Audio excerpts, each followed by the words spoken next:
Alhamdulillah samil alim minasyaitonir rajim. Bismillahirrahmanirrahim. Alhamdulillahirabbil alamin. Shalatu wassalamu ala asyrafil alamin wa ala asyrafil anbiya'i wal mursalin wa ala alihi washabbihi ajmain. Assalamualaikum warahmatullahi wabarakatuh. Innal hamdalillah nahmaduhu wa nasta'inuhu wa nastaghfiruh wa na'udzu billahi min syururi anfusina wa min sayyiati a'malina. May yahdihillahu fala mudilla lahu wa may yudlil falan tajida lahu waliyyan mursyida. أشهد أن لا إله إلا الله وحده لا شريك له وأشهد أن محمدا عبده ورسوله صفيه من خلقه وحبيبه بلغ الرسالة وأدى الأمانة ونصح الأمة وكشف الله بالغمة وتركنا على المحجة البيضاء ليلها كنهارها لا يزيغ عنها إلا من كان من الهالكين وبعد. Ikhwati al-fudala, as-saiman was-saimat, saudara-saudaraku yang memuliakan Allah. Alhamdulillah, puji syukur kepada Allah Ta'ala, pada hari ini Allah pertemukan kita kembali melalui aplikasi ini. Mudah-mudahan Allah meridhai apa yang kita lakukan dan melimpahkan rahmatnya untuk kita semua dan untuk kaum muslimin keseluruhan. Salat bering salam semoga selalu terlimpahkan kepada Rasulullah junjungan kita Nabi Muhammad sallallahu alaihi wasallam, dengan mengucapkan Allahumma shalli ala habibina Muhammad wa ala ali habibina Muhammad, Allahumma shalli wa sallim wa barik alaihi. Amma ba'd, ikhwati al-fudala rahimani Allah wa iyyakum. Di pertemuan yang lalu kita sudah membahas berkaitan dengan pembahasan yang berkaitan dengan pengambilan dalil secara keseluruhan tanpa meninggalkan sebagian dalil. Ini diperintahkan oleh Allah dan Rasul-Nya, adalah bagian dari akhlak kita kepada Allah untuk tidak mengedepankan perkataan kita di hadapan perkataan Allah dan Rasul-Nya, dan kita hendaklah meneliti dan mengambil keseluruhan apapun yang dikatakan oleh Allah dan Rasul-Nya di dalam Al-Quran dan hadis Nabi Sallallahu Alaihi Wasallam. Karena apabila kita mengambil sebagian dalil sebagaimana sudah disampaikan sebelumnya, itu akan menghasilkan pemahaman-pemahaman yang nanti akhirnya tidak komprehensif dan tersalah dalam memahami ayat-ayat Allah dan hadis-hadis Nabi Sallallahu Alaihi Wasallam. Itu adalah bagian akhlak kita kepada Allah Ta'ala. Kita masih melanjutkan berkaitan dengan permasalahan itu dengan insyaallah. Ikhwati al-fudala, kemarin kita sudah menyinggung bahwasanya surga itu bertingkat-tingkat dan ada orang yang masuk surga sebelum orang yang lainnya masuk surga, dan ada orang yang masuk surga setelah orang-orang masuk surga, sementara dia adalah yang terakhir masuk surga. Itu adalah kaidah ulama Ahlus Sunnah wal Jamaah dalam memandang dalil-dalil yang berkaitan seperti contohnya kemarin, la yadkhulul jannata qati', tidak masuk surga orang-orang yang memutus silaturahmi. Apakah mutlak artinya tidak masuk surga? Berarti dia kafir, orang yang tidak masuk surga sama sekali. Sementara orang yang memutus silaturahmi memang adalah merupakan dosa yang diancam oleh Nabi Sallallahu Alaihi Wasallam sampai mengatakan tidak masuk surga. Namun di situ ada kaidah para ulama adalah memahami dalil. Janganlah kita hanya mengambil sebagian dalil sehingga kita nanti tersalah memahami. Karena ketahuilah bahwasanya di sini ada dua kaidah paling tidak. Yang pertama adalah kaidah bahwasanya surga itu bertingkat-tingkat.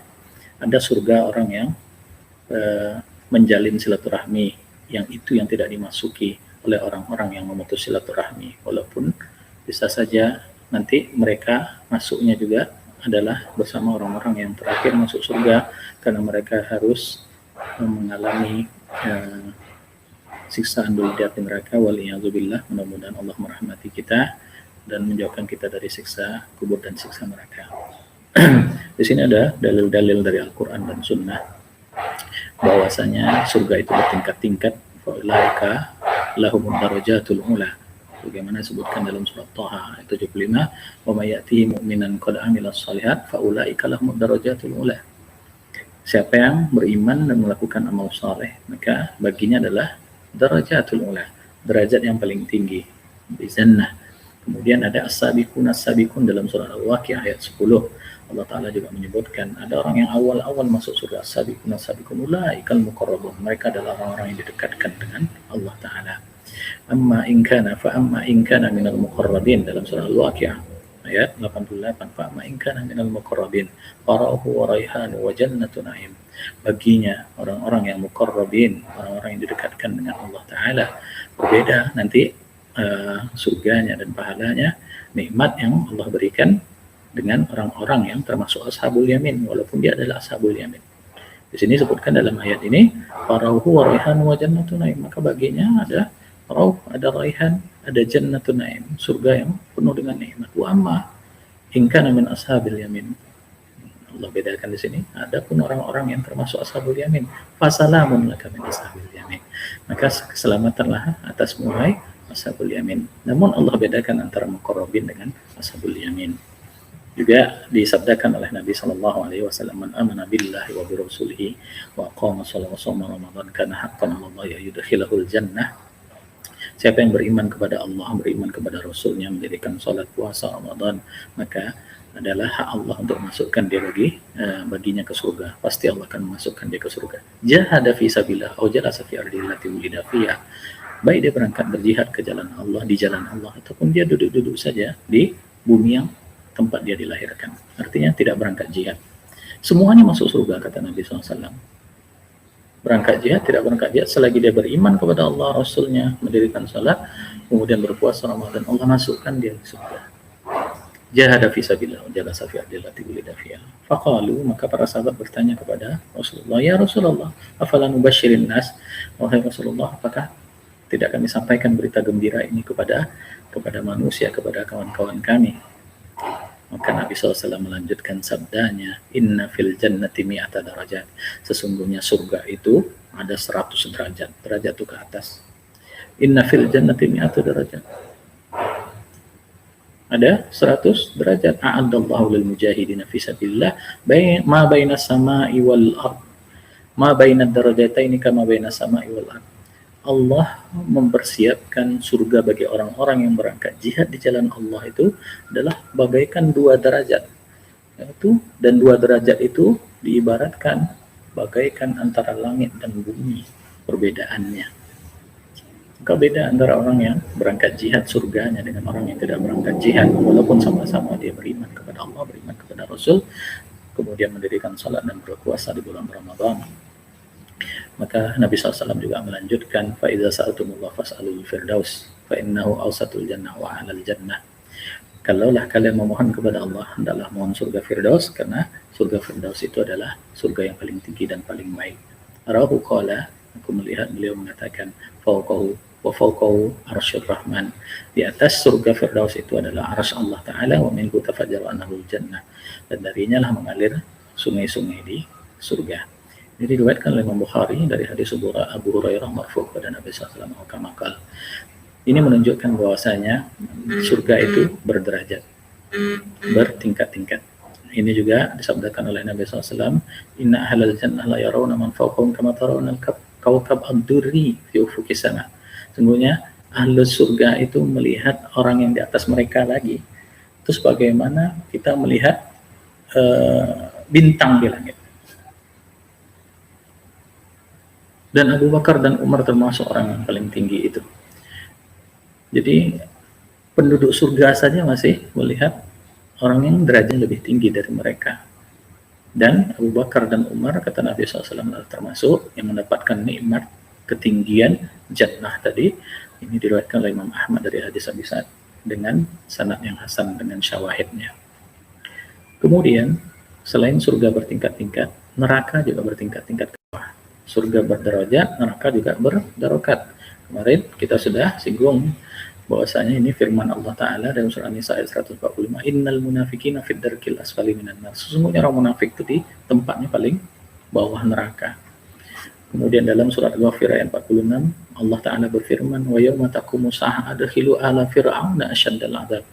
Di hari kiamat nanti, masukkanlah. Siapa yang dimasukkan?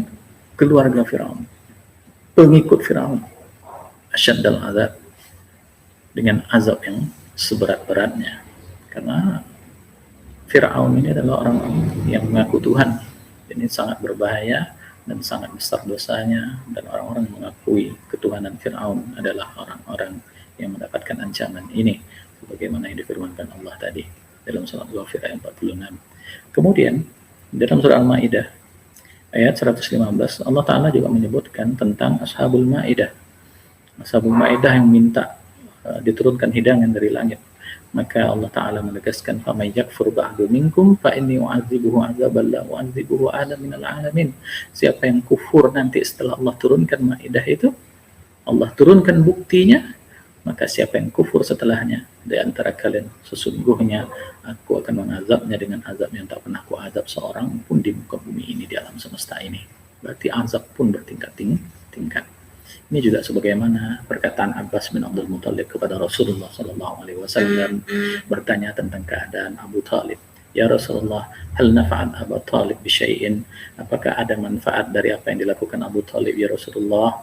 Sementara Abu Talib termasuk min ahli an-nar. Fa innahu kana yahutuka wa yadhabu alaik. Sungguhnya Abu Talib telah membela engkau ya Rasulullah, telah marah kepada orang-orang yang marah kepada engkau, membelamu ya Rasulullah. Apa kata Rasulullah SAW menjawab pertanyaan Abbas bin Abdul Muthalib? Qala na'am wa huwa fi dhahdahin min narin laula ana lakana fi darkil asfali minan nar. Ya, ada manfaatnya, yaitu Abu Talib itu nanti cuma di jilatan api neraka. Nauzubillah, jilatan api neraka itu sampai disebutkan dalam suatu riwayat menggelegarkan ubun-ubun kita kalau dia menyentuh kaki kita. Ya Allah, nauzubillah min zalik. Disitulah tempatnya Abu Talib disebutkan oleh Nabi Sallallahu Alaihi Wasallam. Na'am huwa fi dhahdahin min narin. Ya Abu Talib, dalam jilatan-jilatan api neraka. Walaula ana lakana fi darkil asfali minan nar. Kalaulah bukan karena aku, karena membela aku, niscaya di tempatnya adalah di neraka yang paling bawah. Ini menunjukkan bahwasanya kaidah yang pertama, surga itu bertingkat-tingkat, berderajat. Ada yang dimasuki surga oleh orang yang berjihad di jalan Allah. Orang yang tak berjihad tentu berbeda surganya. Begitu pula orang yang bersama Rasulullah SAW membela Nabi SAW, tentu berbeda pula surganya. Mudah-mudahan kita termasuk ahlul jannah yang mendapatkan surga Firdaus bersama orang-orang yang Allah beri nikmat atas mereka dengan para nabi, para siddiqin, para syuhada, para sholihin. Ini disebutkan oleh Allah Ta'ala di dalam hadis, dalam ayat-ayat ini, dan Nabi SAW tentang adanya derajat di dalam surga. Begitu juga ada pula darokat di dalam neraka, bertingkat-tingkat pula azabnya, bertingkat-tingkat pula bagaimana Allah mengazab orang-orang yang kufur kepadanya, tentu sesuai tingkatan-tingkatan dari kekufuran mereka. Nauzubillah min dzalik. Kemudian kaidah yang kedua, ada orang yang masuk surga sebelum orang yang lainnya. Nah, ini dapat digambarkan dalam surat Al-A'raf. A'raf itu adalah orang-orang yang berada di antara surga dan neraka. Kenapa disebutkan dalam ayat ini, surah Al-A'raf ayat 46, wa bainahuma hijabun 'alal a'rafi rijalun ya'rifuna kullam bisimahum. Di antara mereka ada hijab. Wa 'alal a'raf rijalun, di a'raf ini ada rijalun, orang-orang yang ya'rifuna kullam bisimahum, yang dikenal dengan tanda-tanda mereka. Wa nadaw ashabal jannah, namun mereka memandang kepada penduduk surga lalu menyeru kepada penduduk surga, Assalamun alaikum, salam sejahtera atas kalian wahai penduduk surga. Namun mereka belum memasukinya, sementara hati mereka sangat berharap untuk dapat masuk ke dalam jannahnya Allah Ta'ala. Ini menunjukkan ada orang yang masuk surga sebelum orang yang lainnya. Begitu juga di dalam hadis Nabi SAW yang diriwayatkan oleh Imam Bukhari dari hadis Abu Hurairah marfu' kepada Nabi SAW. Rasulullah SAW bersabda, awwalu zumratin tadkhulul jannah ala suratil qamar lailatal badr walladzina ala isrim ka'ashaddi kawkabin idha'atan. Bahwasanya orang-orang yang kelompok pertama yang masuk jannah Allah Ta'ala itu bagaikan terangnya itu bagaikan bercahaya terang, bagaikan bulan di malam purnama, bulan purnama di malam hari. Kemudian orang yang mengikuti mereka nanti masuk ke dalam surga. Yang berikutnya adalah bagaikan planet yang paling terang. Itu menunjukkan bahwasanya ada orang yang masuk surga lebih dahulu daripada yang lainnya, dan ada orang yang masuk surga lebih belakangan dari yang lainnya. Ini sebagaimana diriwayatkan oleh Imam Bukhari. Kemudian dari hadis Abu Hurairah radhiyallahu anhu, dari yang dikeluarkan Imam Bukhari. Begitu juga bercerita tentang orang yang menghadap ke surga, lalu mereka adalah orang-orang yang terakhir masuk surga dan terakhir keluar dari api neraka. Juga dalam satu hadis Nabi SAW menyebutkan tentang bahwasanya orang-orang fakir dari kaum muslimin ini, dalam hadis yang diriwayatkan oleh Imam Ahmad, masuk ke surga setengah hari sebelum orang-orang kaya mereka dari kaum muslimin. Yadkhulu fuqara'ul muslimin al-jannata qabla an ya'in bi nisfi yaum wa huwa 500 am. Nabi SAW menyatakan bahwasanya orang-orang fakir dari kaum muslimin masuk ke dalam surga sebelum orang kaya-kaya mereka setengah hari lamanya. Setengah hari itu digambarkan adalah 500 tahun. Ya Allah, masukkanlah kami semua ke dalam jannah-Mu ya Allah. Ini menunjukkan bahwasanya dari sini kita tahu bahwasanya ada orang yang masuk surga lebih dahulu daripada yang lainnya dan ada orang yang masuk surga belakangan. Maka kita melihat hadis tadi tentang bagaimana orang yang memutus silaturahmi dikatakan tidak masuk surga oleh Nabi SAW. Maknanya menurut para ulama adalah pertama, bisa jadi dia tidak masuk surga dari surganya orang yang menyambung silaturahmi selagi dia beriman, melakukan apa yang diperintahkan Allah. Cuman pada saat itu dia melakukan maksiat berupa memutus silaturahmi, maka dia tidak masuk surga. Surga orang yang menjalin silaturahmi. Kemudian makna yang kedua bisa jadi sebagaimana kaidah yang kedua adalah mereka masuk surga belakangan dari orang-orang yang menyambung silaturahmi ataupun orang-orang yang lainnya dari kaum mukminin, sehingga dia tidak masuk surga bersama orang-orang yang awal-awal masuk surga, tapi dia masuk di pertengahan ataupun di akhirnya, karena dia harus menghadapi apa yang dan mempertanggungjawabkan apa yang dia lakukan di dunia. Tadi surga bertingkat-tingkat, maka nikmat yang didapatkan juga di surga itu juga berbeda-beda. Kenapa?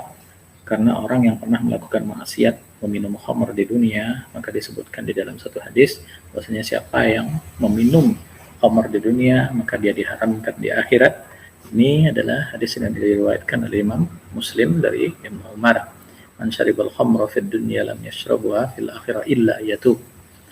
Siapa yang minum khamr di dunia maka dia tidak akan minumnya di akhirat kecuali dia bertaubat dari perbuatan minum khamrnya tersebut. Wallahu a'lam. Itu adalah bagaimana kita mensikapi dalil-dalil apa yang disampaikan oleh Nabi SAW berkaitan dengan apapun yang berbicara tentang suatu permasalahan, maka hendaklah kita mengambil keseluruhan dalil tanpa menafikan sebagian dalil yang berbicara tentang masalah itu juga. Maka semuanya harus kita ambil.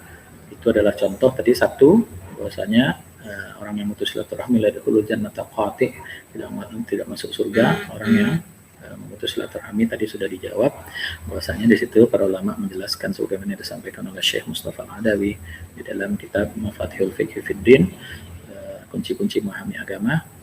Di situ ada para ulama Ahlus Sunnah menyebutkan dua kaidah, ada yang masuk surga bersama orang-orang yang awal masuk surga, ada yang berikutnya, dan ada orang yang masuk surga tingkatannya berbeda-beda. Ikhwati al-fudala, kemudian kita memberikan contoh yang berkaitan dengan akhlak. Nah, di sini kita pembahasannya adalah berkaitan dengan akhlak. Ada satu akhlak yang diajarkan oleh Nabi SAW.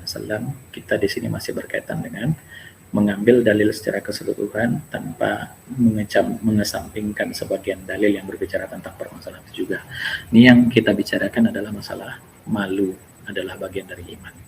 Seorang muslim harus memiliki sifat malu sebagaimana yang diperintahkan oleh Nabi SAW. Hendaklah seorang muslim menghiasi dirinya dan selalu mensikapi dirinya dengan sifat malu ini, karena itu adalah bagian dari keimanannya kepada Allah Ta'ala dan kepada Rasulnya. Nabi SAW bersabda di dalam hadis yang diriwayatkan oleh Imam Bukhari dan Muslim, ini menyebutkan al-haya'u minal iman, malu itu adalah bagian dari iman. Maka suatu ketika Nabi SAW lewat, ada dua orang yang sedang berbicara, yang satu mencela saudaranya dengan dalam masalah malu ini. Engkau betul-betul malu, innaka la tastahi hatta ka'annahu yaqulu qad adarra bik. Engkau betul-betul malu yang dapat membahayakan engkau, wahai saudaraku. Jangan malu yang sampai seperti itu. Namun kata Nabi SAW, da'hu fa innal haya'a minal iman, biarkan dia karena sesungguhnya malu adalah bagian dari iman.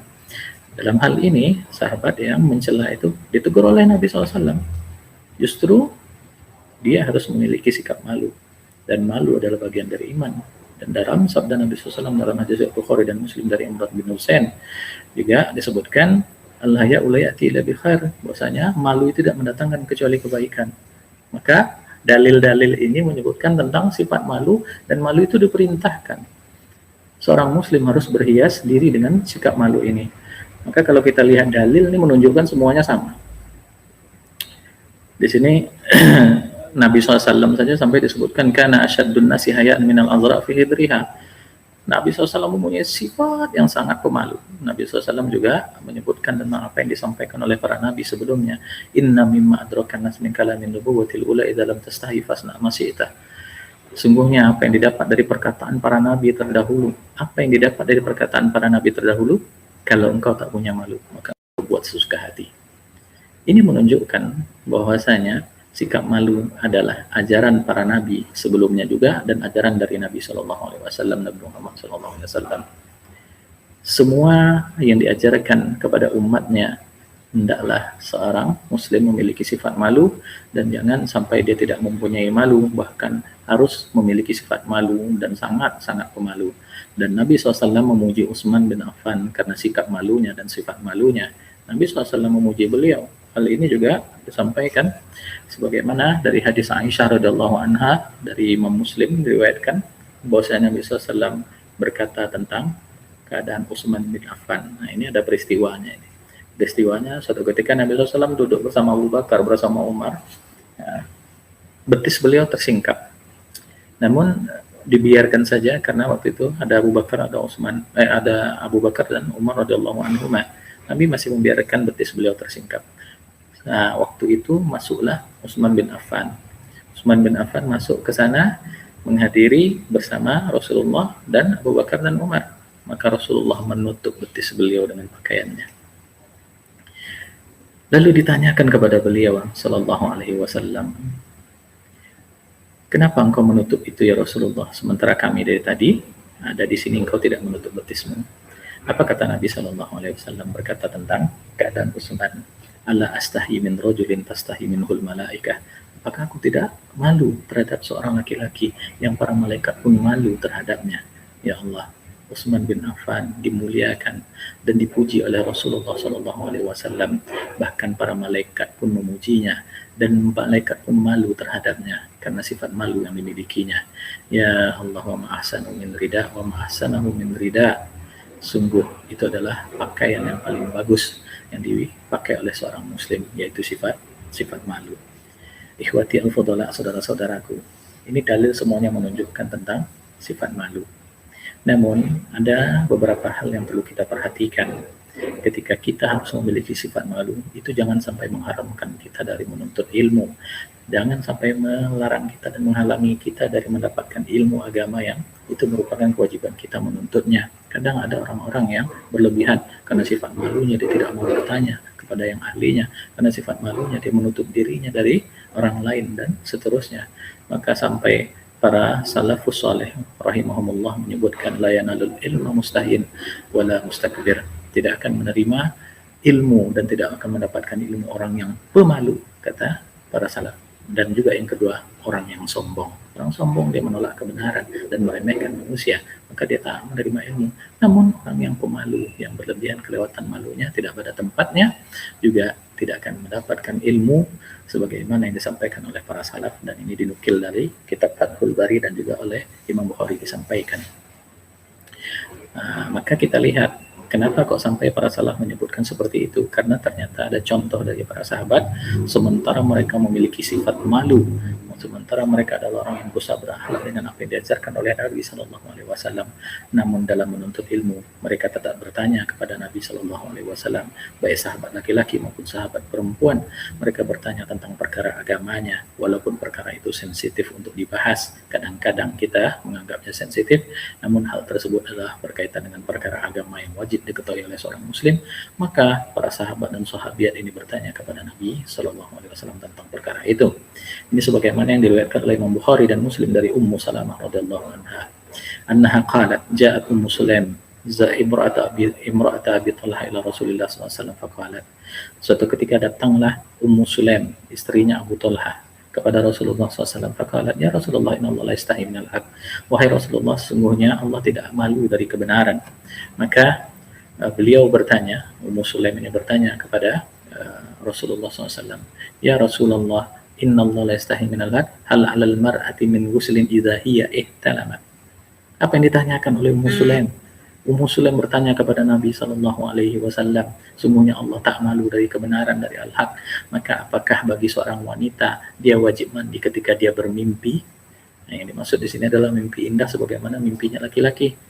Apakah dia wajib mandi? Faqala Rasulullah SAW. Maka Rasulullah menjawabnya, na'am idza ra'atil ma'. Maka wajib dia mandi kalau dia melihat air yang keluar darinya. Air itu maksudnya kalau laki-laki itu adalah air mani yang keluar, cairan yang keluar dari kemaluannya.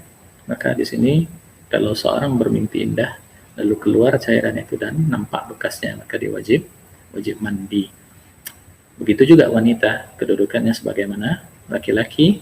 Maka kalau dia bermimpi seperti itu dan keadaannya juga seperti itu, maka dia wajib juga mandi. Kemudian dalam hadis yang diriwayatkan oleh Imam Muslim dari hadis Anas radhiyallahu anhu, dia berkata, ja'at Ummu Sulaim ila Rasulullah SAW faqalat lahu wa Aisyah indah. Ummu Sulaim datang kepada Rasulullah SAW lalu berkata dan bertanya kepada Rasulullah SAW, sementara Aisyah ada di sisi Rasulullah SAW. Maka Ummu Sulaim bertanya, ya Rasulullah, al-mar'ah tara ma yara rajul fil manam. Ya Rasulullah, wahai baginda, seorang wanita melihat apa yang dilihat laki-laki di dalam mimpinya, dalam tidurnya. Fatara min nafsiha ma yara rajul min nafsih.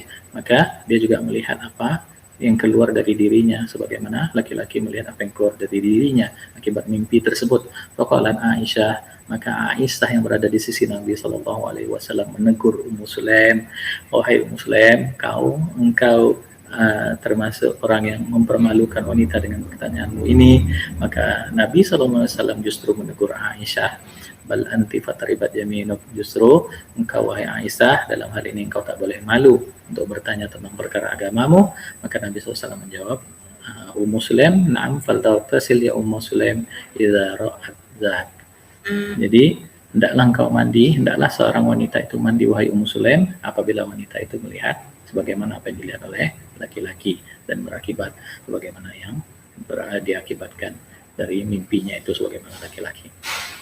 Ini contoh dari sahabiat bahwasanya walaupun Nabi SAW mengajarkan kita bersikap dan bersifat malu serta menghiasi diri kita dan memakaikan pakaian kita dengan pakaian yang sangat mulia berupa sifat malu, tetapi Nabi SAW juga mengajarkan kepada kita bahwasanya ada hal-hal yang mesti kita tahu, yang mesti kita tidak boleh mengharamkan dan menghalangi diri kita dari menuntut ilmu agama ini, sehingga kita malu untuk bertanya, malu untuk mencari, malu untuk belajar, yang hal ini akibatnya akan justru lebih berbahaya bagi diri kita. Hendaklah dia bertanya dan tidak boleh malu di dalam hal-hal yang berkaitan dengan agamanya, walaupun perkara-perkara ini adalah berkaitan dengan perkara yang sangat sensitif menurut sebagian orang. Nah, ada contoh juga sebagaimana yang dikeluarkan oleh Imam Malik dalam kitab Al-Muwatta dari hadis Aisyah binti Tolha. Jadi Aisyah binti Tolha mempunyai seorang suami namanya Aban Nadar, yaitu Abdullah bin Abdurrahman bin Abu Bakar. Nah, suatu ketika Aisyah binti Tolha ini berada di rumah Aisyah istri Nabi SAW radhiyallahu anhu. Nah, disampaikanlah kepada Aban Nadar, Abdullah bin Abdurrahman bin Abu Bakar, suaminya, bahwasanya beliau berada di sana. Lalu masuklah suaminya itu ke rumah Aisyah Ummul Mukminin. Aisyah Ummul Mukminin, di situ ada Aisyah binti Tolha istri beliau. Lalu apa kata Aisyah? Sementara Abdullah bin Abdurrahman bin Abu Bakar As-Siddiq ini, yaitu Aban Nadar ini, dalam keadaan berpuasa pada saat itu. Ummul Mukminin Aisyah radhiyallahu anha mengatakan kepada keponakannya ini. Kita tahu Abdurrahman itu adalah saudara Aisyah, sama-sama anaknya Abu Bakar radhiyallahu anhu, As-Siddiq radhiyallahu anhum ajma'in. Nah, Abdurrahman ini adalah keponakannya. Maka dikatakan oleh Aisyah Ummul Mukminin, apa yang melarang wahai ponakanku antadnu min ahlik fatuqabbiluha tula'ibuha. Engkau menurunkan badanmu mendekati keluargamu, istrimu, lalu engkau cium dia dan engkau bersenda dengannya. Lalu bertanya Abu Nadir ini, wahai Ummul Mukminin, apakah aku boleh menciumnya sedangkan aku dalam keadaan berpuasa? Qala na'am. Maka Aisyah Ummul Mukminin mengatakan, ya, silakan untuk menciumnya. Isnad hadis ini adalah hadis yang sahih. Aisyah Ummul Mukminin adalah seorang ahli dalam bidang fikih, ahli dalam bidang agama. Beliau yang termasuk yang banyak meriwayatkan hadis dari Nabi SAW. Namun tidak menghalangi sifat malu beliau untuk mengajarkan anak saudaranya tentang bolehnya seorang yang berpuasa untuk mencium istrinya. Kemudian di sini juga ada contoh dari hadis yang diriwayatkan oleh Imam Muslim dari hadis Aisyah juga radhiyallahu anha, qalat inna rajulan sa'ala Rasulullah sallallahu alaihi wasallam an ar-rajuli yujami ahlahu thumma yaghsul hal alaihi mal ghusl. Nah, suatu ketika Nabi SAW berada bersama istri beliau, datang seorang laki-laki bertanya kepada Nabi SAW. Apa kata laki-laki itu? Wahai Rasulullah, apa yang seharusnya dilakukan seorang laki-laki apabila dia melakukan jima dengan istrinya, lalu dia malas, artinya berhenti, tidak dilanjutkan jimanya, hal alaihi mal ghusl, apakah mereka tetap wajib mandi? Maka sementara Aisyah duduk di samping Rasulullah sallallahu alaihi wasallam di situ. Maka Rasulullah SAW mengatakan, inni la af'alu dzalika ana wa hadhihi tsumma nabtasil. Rasulullah SAW justru menjawab apa? Sesungguhnya aku juga pernah melakukan hal seperti itu, pernah melakukan jima lalu tidak menyelesaikannya, dan aku melakukannya bersama ini, kemudian kami mandi. Ini menunjukkan bahwasanya orang yang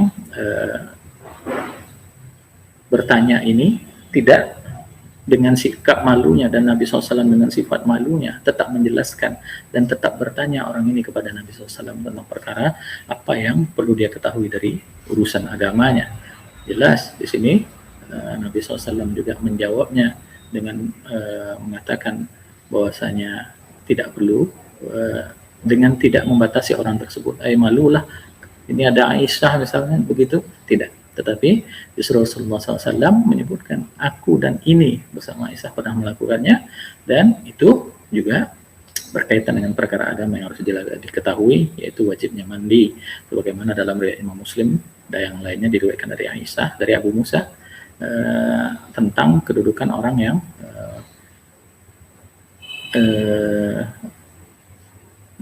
berhubungan dengan istrinya, lalu dia malas. Maka berbeda pendapat antara sebagian laki-laki dari kalangan Muhajirin dan Ansar. Orang Ansar mengatakan tak wajib mandi. Yang wajib mandi itu kalau keluar mani. Kalau tak keluar mani maka tak wajib mandi. Sementara orang kaum Muhajirin mengatakan kalau dia sudah bercampur saja maka sudah wajib mandi. Maka pada saat itu Abu Musa fa an ashfaikum min dzalik fakumtu fastadantu an Aisyah fa uzinali. Sesungguhnya aku adalah orang yang sangat memperhatikan hal tersebut. Aku lalu berdiri dan izin kepada Aisyah, istri Nabi SAW. Ketika itu Rasulullah sudah tidak ada. Aisyah adalah pakar fikih, pakar agama yang diketahui dan ditanyakan kepadanya tentang perkara ini. Ya ummah, ya ummul mukminin, wahai ibunda, yaitu ibunda kaum mukminin, ini uriduna as'aluki an syai'in wa inni astahyiki. Sungguhnya aku ingin bertanya kepada engkau wahai tentang sesuatu wahai ummul mukminin, namun aku malu untuk bertanya kepadanya. Faqalat astahyi an tas'ala amma kunta sa'ilan an ummak allati waladatka. Namun Aisyah mengatakan, janganlah engkau malu, tak perlu malu, bagaimana engkau bertanya kepada ibundamu yang melahirkanmu. Sungguhnya aku adalah ibunda kaum muslimin. Maka Abu Musa bertanya, fama yujibul ghusl, apa yang mewajibkan seorang itu mandi? Maka di sini Aisyah mengambil perkataan Nabi SAW, qala Rasulullah idza jalasa baina syu'abihal arba wa masal khitanul khitana faqad wajabal ghusl. Kalau sudah duduk di antara 4 posisi wanita dan bersentuhan khitan dengan khitan, maka sudah wajib mandi, sama ada dia sudah keluar ataupun belum keluar air maninya. Ikhwati al-fudala, dalam hal ini Ummul Mukminin dan Abu Musa di sini bertanya kepada ibunda kaum mukminin, dan ibunda kaum mukminin menjelaskannya dengan gamblang perkara yang berkaitan dengan agama ini, sehingga kita dalam mensikapi hadis-hadis yang memerintahkan kita untuk bersikap malu, hendaklah kita dalam malu dalam segala hal. Namun ada sesuatu yang kita perlu untuk memperhatikan, bahwasanya ketika berkaitan dengan perkara yang perlu kita tahu dari urusan agama kita, hendaklah kita bertanya kepada orang yang ahlinya, dan jangan malu menahan kita dari menambah ilmu dan mendalami ilmu serta iman dan amal soleh kita. Ikhwati al-fudhala, ini adalah mengambil keseluruhan dalil yang berkaitan dengan suatu permasalahan, yaitu masalah malu, yang sebagian memerintahkan kita malu, untuk bersikap malu, memakai pakaian malu dalam hidup kita sebagaimana yang diperintahkan oleh Allah dan Rasul-Nya. Namun dalam menuntut ilmu kita juga sudah dicontohkan oleh Rasulullah SAW dan para sahabat, hendaklah kita jangan sampai menghalangi diri kita dari bertambahnya ilmu agama karena sifat malu yang tidak pada tempatnya. Wallahu a'lam bishawab. Mungkin demikian yang dapat kami sampaikan pada hari ini. Mudah-mudahan bermanfaat, dan lebih dan kurangnya tentu akan didapatkan di sana, maka kami mohon dimaafkan, dan mudah-mudahan apa yang kita bahas pada hari ini mendapatkan ridha dari Allah Ta'ala, dan Allah mengampuni dosa-dosa kita dan masukkan kita ke dalam Jannatul Firdaus bersama para nabi, para siddiqin, para syuhada, para sholihin, wa hasuna ulaika rafiqa. Wabillahi taufiq wal hidayah, wa firidha wal hidayah, wal afu minkum. Wassalamualaikum warahmatullahi wabarakatuh.